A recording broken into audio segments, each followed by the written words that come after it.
Well, good morning. What are we going to do today? Well, it seems like the pines are popular, so I'm going to work on these little black pines.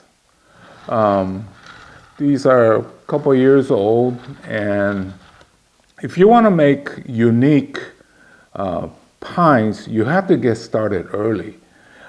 These were from seeds that sprouted, and well, what I saw in some of the books was when they try to make these little shohin type pines, you have to put this tremendous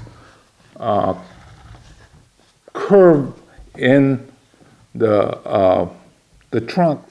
I think in one of those magazines I saw how they would start the shohin by putting this extreme curvature in the trunk real low, real early. So that's what I did. Don't tell anybody, but I had to use wire to do that. So what I did was use the stick and use this growth as the sacrifice. Usually the sacrifice is down here, but on this one, I use it to let it grow up and try to fatten down here.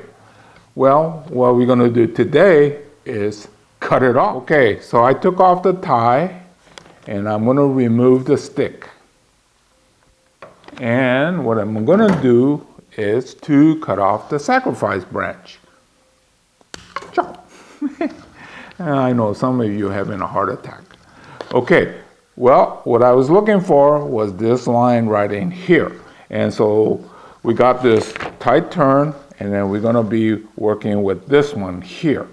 I don't want it to get too long, so I'm going to do this and wait. This one, same approach, but I don't have the option like the other one. So you see this little growth here? You see this big growth there? Now, I'm going to count on this to become my future. So what I'm going to do is to do that and see if this will take off. That way I could be more continuous with this curve. So these are projects for the future. You know, your pines don't shape up for anything interesting for at least 10 years. And a lot of my good ones are 20 plus. In 40 and 50 years, they start looking great. So this is just the start.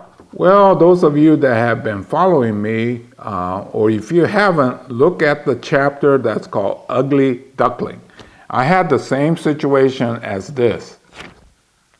All this long run with nothing, and then up there. So what I did was like that, and that's what I'm going to do with this one. Any other nursery would say, why are you planting this so crooked? Well, because in bonsai we want to create this movement, so we plant it crooked, bring it back up. That's why we do what we do. So our bonsai nursery is not the same as your conventional nursery. What they consider proper is not always what we need to do. Okay, so what we got, we don't need this one. Cut it off here, we're going to come up with this. So all that straightness is now gone with the curvature. Well, I ran into a little bit of problem. As I tied it here, the stake wanted to go up. So I used the string to pull it back down. Ain't pretty, but hey, this is what you got to do. This one here, actually, I'm not sure whether it's black. Well, I had a bunch of pine seeds, so I threw them all together. This might actually be a red one, but same difference. Tie, go up, and you got some basic shape started. So just by taking the tip off, it will transfer the energy back down below. So I just cut these for safety. Take a look at our masterpieces. Well, all great works start with a material, and if you want good or great bonsai material, you have to start young like this. Unfortunately, it'd be another 10 years minimum, and maybe 20 and 30 before it becomes anything.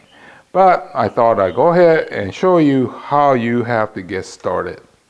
Anyway, this is Hiro saying goodbye. I'll see you again real soon in another chapter.